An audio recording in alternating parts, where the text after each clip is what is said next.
Welcome to Trap Bible Stories. Yo, so I'm reading my Bible right, and in Nehemiah 13, God snapped when he let Nehemiah put his paws on folks. But let me rewind, because why y'all ain't tell me we could lay more than just holy hands? But let me catch y'all up. So Nehemiah was working overtime rebuilding Jerusalem. My boy put the walls up. The people were living right, and the covenant was renewed. Everything was good as Gucci. So y'all, Nehemiah was like, alright, my work here is done. Y'all gonna be good if I leave? They were like, yeah, we got it. So y'all, he dipped for a bit and went back to Babylon. But guess what? As soon as Nehemiah left, them folks started acting a plumb fool. Y'all, Nehemiah was chilling back in Babylon with the king, minding his business, until one of his homies pulled up on him like, psst, psst, hey, fam, they wildin' in Jerusalem. Now that you gone, y'all, Nehemiah was like, what? What do you mean they wildin'? I ain't even been gone long. Y'all, he was hot. So my boy packed his bags and pulled up in Jerusalem like, what's good? I leave for 5 minutes, 5 minutes, and y'all turned Jerusalem into a Playboy mansion. Y'all, it was wild. First of all, Tobiah, one of God's ops, was living in the temple. Let me repeat, living, not visiting. Y'all, this man had moved in with his U-Haul parked outside and his feet up on the sacred furniture. Nehemiah was like, not y'all got our enemy in God's house like it's an Airbnb. The audacity.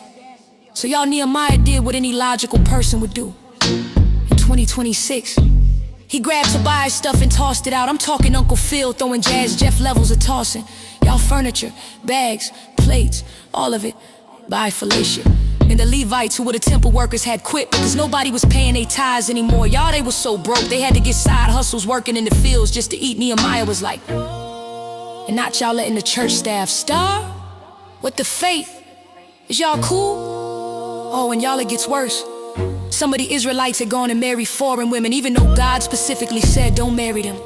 But there they were pulling a Solomon and Samson and marrying unsaved baddies. And then y'all, on top of all that, they had turned the Sabbath into a full-blown flea market. They were doing temple thrifting.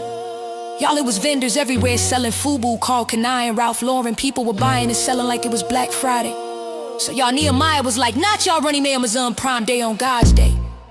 Y'all, it was a mess. But Nehemiah wasn't having it. Y'all, he shut it down. He locked the gates and banned the vendors, and like an old school episode of Martin, he told them to get to stepping. And let me tell y'all, now Nehemiah didn't just pray about it. He laid hands, and I don't mean to bow your head, let me pray for you kind of hands. No, Nehemiah was pulling hair and throwing hands. He said, oh, y'all wanna act up? Bet we can act up together. So nope, Jesus wasn't the only one laying hands in the temple.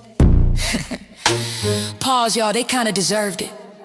Anyways, back to the story, because y'all, Nehemiah wasn't just mad for no reason. He loved God and wanted the people to live in obedience so they could stay in God's blessings. He knew sin separated us from God, and he wasn't about to let them go out like that. Anyways, moral of the story, when someone takes the time to get you in alignment with God, don't run back and invite the same people a mess sent to kill you. Moral number 2, it's okay to knuck if you buck when people disrespect and desecrate God's house. Spiritually speaking, of course, maybe.